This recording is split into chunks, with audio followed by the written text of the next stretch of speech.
everybody except the three of us is up there, out there, back there, on that object in the sky called Earth.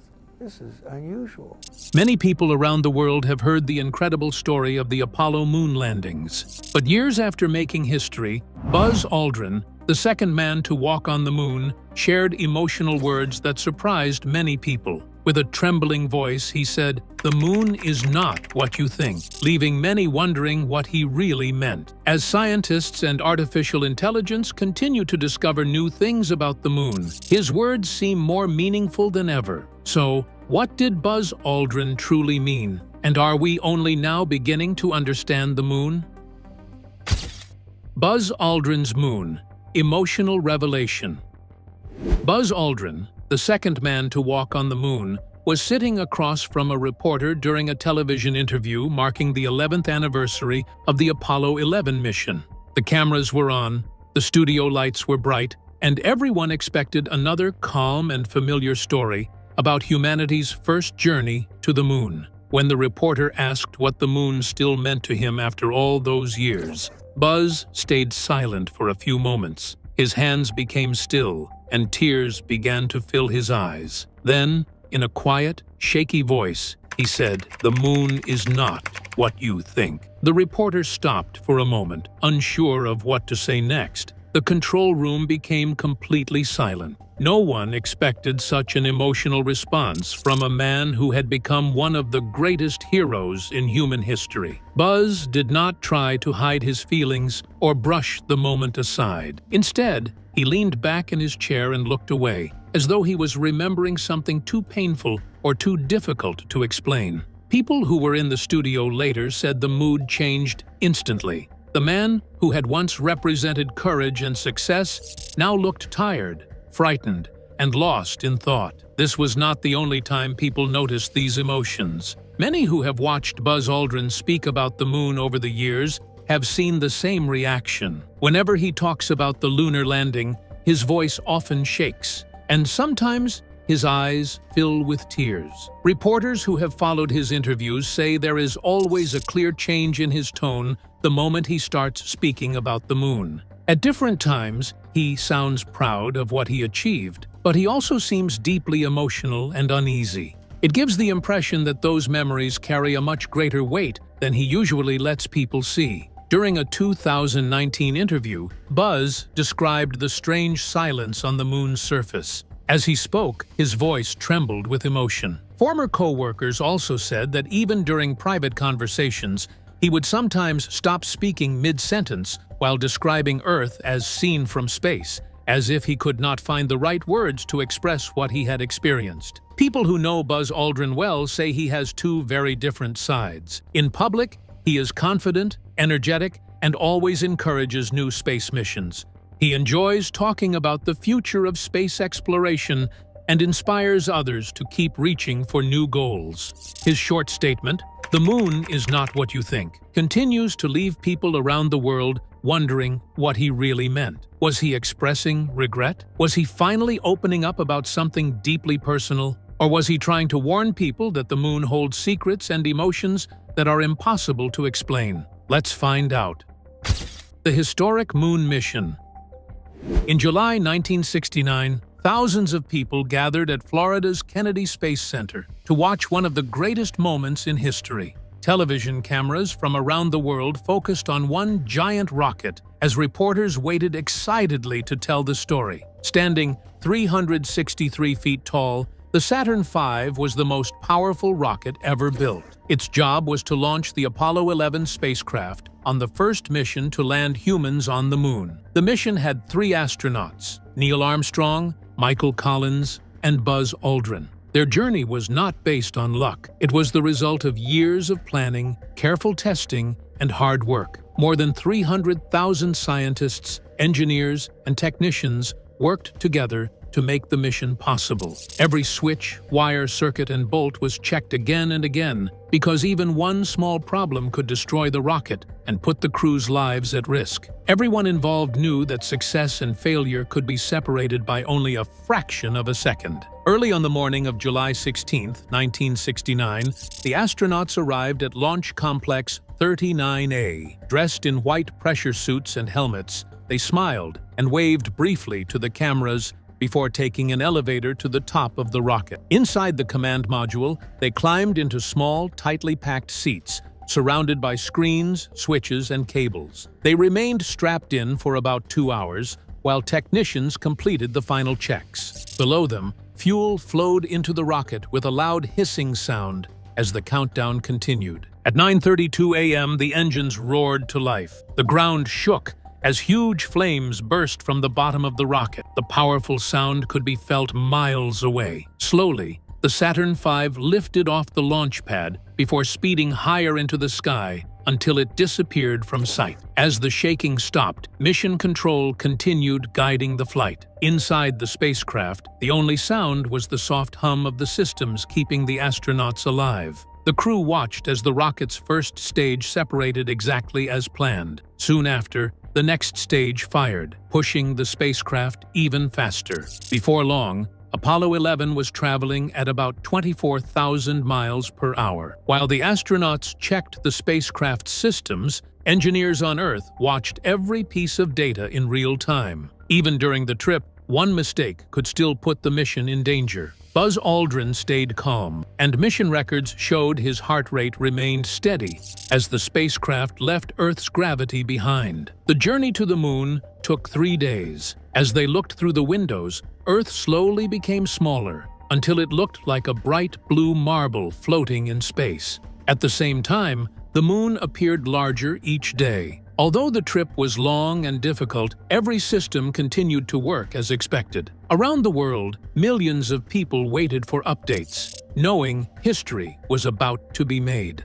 After about 76 hours, Apollo 11 entered orbit around the moon. Looking out the windows, the astronauts saw the moon stretching across their view. They had finally reached their destination. But getting to the moon was only part of the mission. The most dangerous challenge was still ahead. Landing safely on the lunar surface would test every calculation, every hour of training, and every decision the crew had made. The world watched and waited as the astronauts prepared for the hardest part of their historic journey. What happened next would push them to their limits and almost bring the entire mission to an unexpected end. What really happened during the terrifying final minutes before Apollo 11 landed on the moon? How did Neil Armstrong land the Eagle with less than 30 seconds of fuel left? Let's take a closer look. Apollo 11, Moon Landing. Before Apollo 11 landed on the far side of the moon, radio contact with Earth was lost. For a short time, the 3 astronauts were completely alone. There were no voices from Mission Control, no radio signals, and no way for anyone on Earth to help them if something went wrong. It was the first time in history that humans had been so far away from everyone else. Even the astronauts, who usually joked and talked during the mission, became very quiet. When radio contact finally returned, Mission Control once again heard the calm and steady voices of the crew. Soon, it was time for the next stage of the mission. Neil Armstrong and Buzz Aldrin climbed into the Eagle, the lunar module, while Michael Collins stayed alone in the command module, orbiting the moon. The Eagle separated smoothly from the command module and began its descent, but almost immediately, warning alarms started sounding inside the spacecraft. The onboard computer became overloaded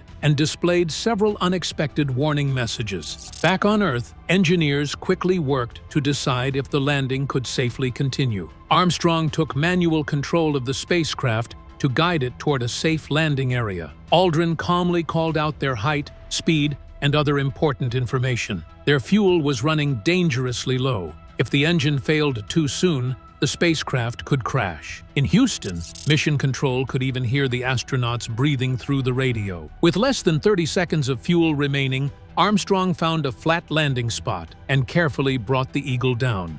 Then his calm voice came over the radio. "Houston, Tranquility Base here.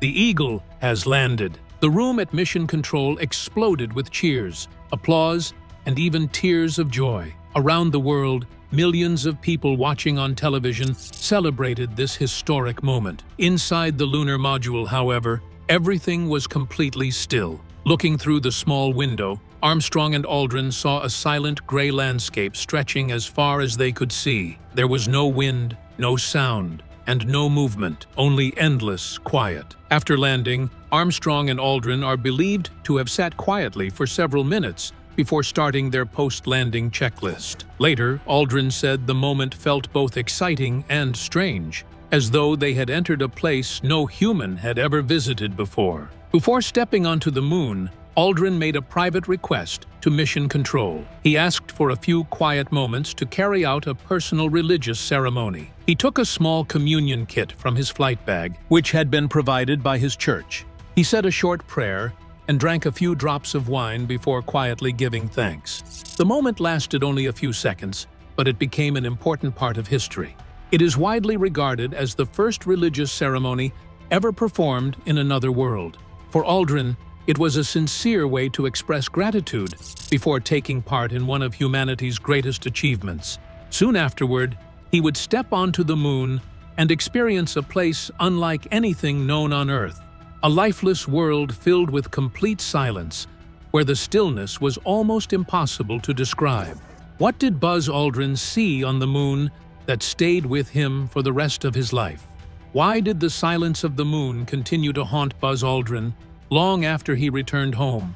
Let's take a closer look. The strange silence of the moon.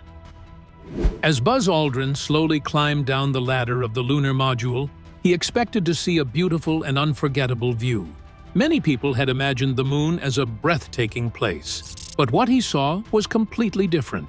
The moon was empty, silent, and lifeless.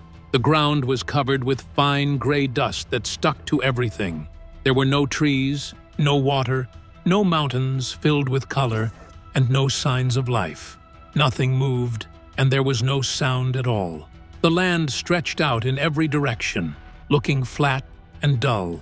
For a brief moment, Aldrin felt as if he was not standing on a planet. Instead, it seemed like he was inside a huge bowl, with the horizon much closer than he expected. The moon was not beautiful in the way people had imagined. It looked rough, dry, and completely colorless. Every step Aldrin took left a clear footprint in the soft dust. Because the moon has no wind or rain, those footprints may remain there for hundreds or even thousands of years without changing. While Neil Armstrong prepared the camera and the American flag, Aldrin carefully walked around to study the surface. He wanted to understand what the ground felt like before they began their scientific work. The voices from Mission Control in Houston reached him through his headset, but they sounded weak and far away, almost like voices coming from another time. The distance between the Earth and the moon made everything feel strange and unreal. Mission records show that Aldrin quietly commented on the unusual feel of the moon's soil and the deep, dark shadows around him. The sunlight was extremely bright because there was no atmosphere to soften it. Looking toward the sun was almost impossible because of its intense brightness. Yet, when he looked up into the sky, it was completely black. There were no blue skies and no visible stars, even though they were standing in space. As soon as Armstrong stepped onto the surface, the two astronauts quickly began setting up scientific equipment and taking photographs. Every movement had to be done carefully. One wrong step could damage an experiment or make it difficult to move safely across the dusty ground. Each time they walked, small clouds of dust rose beneath their boots. But instead of floating through the air like dust on Earth, it immediately fell back to the ground. Because the moon has almost no atmosphere, there was no wind to carry it away. Everything remained perfectly still. It felt as though time itself had stopped. Even when Armstrong and Aldrin talked to each other, their voices sounded strange through their radios. They were mechanical, hollow, and unlike normal human voices. Years later, Aldrin said the moon felt less like a planet and more like a completely foreign world. During those first moments, Aldrin spoke words that stayed with him for the rest of his life. Magnificent desolation. Those two words perfectly described what he saw and felt. The moon was both amazing and completely empty. It was a place of incredible beauty in its own way, yet it showed no signs that life had ever existed there. Standing on the surface, Aldrin realized he was in a place that had remained almost unchanged for billions of years. Every step he took seemed to break a silence that had existed since the beginning of time. The stillness was unlike anything a human being had ever experienced. Then Aldrin looked back toward Earth. Against the endless black sky, he saw a small blue and white ball shining in the distance. From the moon, Earth looked tiny, peaceful, and surprisingly fragile.